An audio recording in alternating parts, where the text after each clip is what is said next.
में हम चर्चा करेंगे डॉक्टर भीमराव अंबेडकर विश्वविद्यालय के संबंध में। तो जो ये वीडियो है वो आपके किस संबंध में होने वाली है? पीएचडी के संबंध में। ठीक है, तो जैसा कि आप सभी को पता है, आपके इस विश्वविद्यालय से पीएचडी के आवेदन किए गए थे, जिसमें आपका एंट्रेंस, फिर उसके बाद रिजल्ट, काउंसलिंग, फाइनल रिजल्ट और फीस सबमिशन हो चुका है। ठीक, तो अब जिन जिन स्टूडेंट ने इस विश्वविद्यालय से पीएचडी में एडमिशन लिया है, तो उनके सामने समस्या ये है कि काफ़ी स्टूडेंट डाउट में हैं कि हमारा जो कोर्स वर्क की जो क्लासेस होंगी वो ऑफलाइन होंगी या ऑनलाइन होंगी। ठीक है, तो इस पर भी सर ने आपको काफ़ी बार बताया है कि वो स्टूडेंट जो फुल टाइम में पीएचडी कर रहे हैं, फुल टाइम पीएचडी जैसे हमने आपको बताया, जो किसी जॉब में कार्यरत नहीं है। पार्ट टाइम जो पीएचडी होती है वो उन स्टूडेंट के लिए होती है जो किसी ना किसी जॉब में होते हैं, है ना, और इसी साथ क्या अपनी पढ़ाई कंटिन्यू रखना चाहते हैं।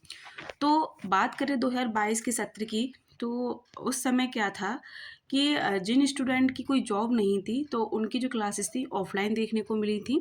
ठीक है, और जिन स्टूडेंट की जॉब थी तो जॉब के साथ उनकी क्लासेस क्या है, ऑनलाइन माध्यम से कर दी गई ताकि उन्हें कोई समस्या ना रहे। अब देखिए, काफ़ी स्टूडेंट ऐसे हैं 2023 और 24 सत्र के कि उनके सामने समस्या ये है कि उनकी क्लासेस ऑफलाइन होंगी या ऑनलाइन होंगी। तो इस पर देखिए, जो dean research professor BP Singh sir हैं, उन्होंने इस मामले पर भी कुछ कहा नहीं है, यानी कि कोई निर्णय हुआ नहीं कि आपकी क्लासेस ऑनलाइन होंगी या ऑफलाइन होंगी। ठीक है, अगर देखिए, अगर ऑनलाइन क्लासेस सबके लिए होती हैं तो सबको ही फ़ायदा होगा।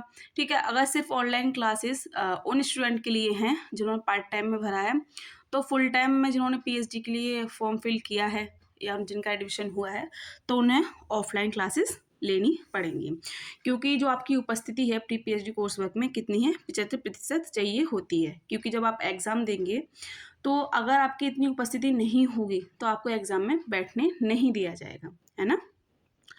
तो जैसे यहाँ पे लिखा है कि डॉक्टर भीमराव अंबेडकर विश्वविद्यालय की प्री पीएचडी कोर्स वर्क की कक्षाएं नवंबर के अंत में शुरू हो सकती हैं। यानी कि जो कयास लगाए जा रहे हैं कि आपकी प्री पीएचडी कोर्स वर्क की क्लासेस कब स्टार्ट होंगी, तो हमने भी आपको कई बार बताया था कि या तो नवंबर के लास्ट वीक में जाएंगी, वरना दिसंबर में तो आपकी क्लासेस होनी ही है। ठीक है, इस संबंध में सर ने भी आपको कई बार लाइव क्लास में भी बताया है और वीडियो भी आपको प्रोवाइड कराई है। अब बात करें वही जो नोटिस में लिखा हुआ है कि ऑनलाइन क्लासेस या ऑफलाइन, तो अभी भी इस पर क्या है, असमंजस की स्थिति है, यानी कि अभी इस पर कोई निर्णय नहीं हुआ है। तो यहाँ पर लिखा है कि पीएचडी से पहले 6 माह का प्री पीएचडी कोर्स वर्क करना अनिवार्य है। इस सब पर हमने आपको एक एक टॉपिक पर वीडियो प्रोवाइड कराई है। देखिए, काफ़ी स्टूडेंट ऐसे हैं जो एक दो वीडियो देख के चैनल पर आते हैं। आप पहले प्लेलिस्ट चेक किया कीजिए, आपके हर टॉपिक से रिलेटेड आपको सारी जानकारी हमने दी है। ठीक है, जहाँ तक अगर हम बात करें डॉक्टर भीमराव अम्बेडकर विश्वविद्यालय की, तो 80+ वीडियो होंगी जिसमें हम लाइव तो काउंट कर ही नहीं रहे हैं, है ना। तो उसमें आपके छोटे छोटे टॉपिक, चाहे आपकी फ़ीस से रिलेटेड हों, आपके कोर्स वर्क में जो एग्ज़ाम होगा उससे रिलेटेड हो, है ना। तो ये सारी चीज़ें बताई हुई हैं, तो आप एक बार उन्हें चेक कीजिए। अगर फिर भी आपको समझ में नहीं आ रहा है तो क्या है, हम आपको बताएंगे। ठीक है, तो आप कमेंट बॉक्स में लिख सकते हैं।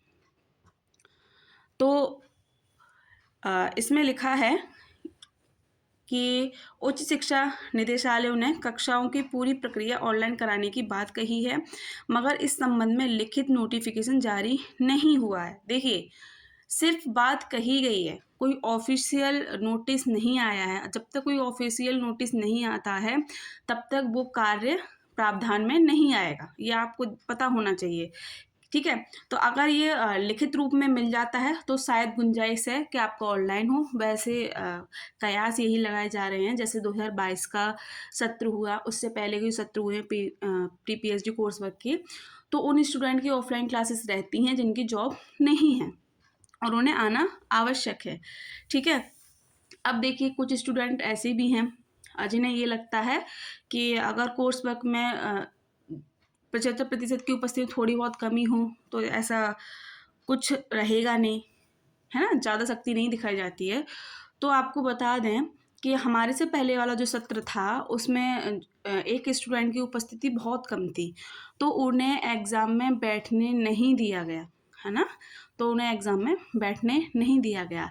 आपकी उपस्थिति 75% होना अनिवार्य है, ठीक है? चाहे आप ऑफ़लाइन से लें या ऑनलाइन से लें। दूसरी बात देखिए, ऑनलाइन से जो स्टूडेंट क्लासेस लेंगे तो उन्हें भी ये चीज़ ध्यान में रखनी है कि जब आप क्लासेस का टाइम हो, देखिए कुछ स्टूडेंट ऐसे भी हैं जो ऑनलाइन क्लास तो ले लेते हैं, है ना? पर क्या है, वीडियो म्यूट करके हट जाते हैं। तो आपको एक चीज़ ध्यान में रखनी है कि ऑनलाइन पे जब आप बैठे होंगे तो सर भी बैठे रहते हैं। वो सारी आपकी जो गतिविधि है वो देखते रहते हैं कि कौन स्टूडेंट सिर्फ नाम के लिए क्लासेस ले रहा है और कौन क्या है ध्यान से देख रहा है ना? अब वो प्रेज़ेंट भी देखिए बाद में जाके आपके लगाएँगे। ये नहीं कि आप आए 5-10 मिनट बैठे क्लास में, मतलब 1 घंटे का लेक्चर तो होता ही है आपका, तो वो भी सर लास्ट में जाकर ही प्रेज़ेंट लगाते हैं, ठीक है? तो आपको ये गलती नहीं करनी है। कोर्स वर्क क्यों कराया जाता है? ताकि आप कुछ सीख सकें, है ना? प्री पीएचडी कोर्स वर्क इसीलिए तो कराया जाता है कि आपको कैसे रिसर्च करनी है और कौन-कौन से सॉफ्टवेयर हैं जो आपकी रिसर्च करने में आपकी मदद करेंगे। यही सारी तो चीज़ें होती हैं। इसीलिए तो आपको प्री पीएचडी कोर्स वर्क कराते हैं ताकि आपको कोई कमी महसूस ना हो, है ना? आपसे कोई गलती ना हो पीएचडी करते समय, थीसिस लिखते समय, है ना? आप अगर कोई प्लेगरिज्म आपके में आ रहा है तो प्लेगरिज्म को आप कैसे पहचानें, ठीक है? तो ये सारी चीज़ें आपको बताई जाती हैं। दूसरी बात यहीं पे फिर से वही आ रही है कि अभी भी निर्णय नहीं हो सका है कि आपकी क्लासेस ऑनलाइन होंगी या ऑफलाइन होंगी, ठीक है? तो आज की वीडियो में क्या है, हमने डॉक्टर भीमराव अम्बेडकर विश्वविद्यालय से संबंध में आपको ये सारी जानकारी दी है कि आपकी जो क्लासेस हैं ऑफलाइन होंगी या ऑनलाइन होंगी। देखिए, हम अपने हिसाब से अगर आपको बताएं, अगर ऑनलाइन होती है तो बहुत अच्छी बात है, क्योंकि अभी डीन रिसर्च सर ने भी कोई इस पर जवाब नहीं दिया है, ठीक है, कि आपकी क्लास ऑनलाइन होंगी या ऑफलाइन होंगी। लेकिन कयास यही हैं कि जैसे सत्र 2022 में हुआ, उससे पहले जो सत्र में हुआ, अगर वैसा ही सारी चीज़ें रहती हैं तो ऑफलाइन क्लासेस उन स्टूडेंट के लिए हैं जिनकी जॉब नहीं है, उन्हें लेनी ही पड़ेंगी चाहे वो कितनी भी दूर से हों। और ऑनलाइन की सुविधा सिर्फ उन्हें ही दी जाएगी जो जॉब में हों, ठीक है, या किसी को कोई परेशानी है, वो भी कोई ज़्यादा गंभीर परेशानी है तब, वरना उन्हें अनुमति नहीं मिलेगी, है ना? तो आप पहले से ही प्रिपेयर रहिए इस चीज़ के लिए। बाकी आज की वीडियो में इतना ही। ऐसी ही कोई और जानकारी हमें इस विश्वविद्यालय के संबंध में देखने को मिलेगी तो आपको समय रहते बता दी जाएगी। तब तक बने रहें अपने चैनल के साथ। तब तक के लिए धन्यवाद।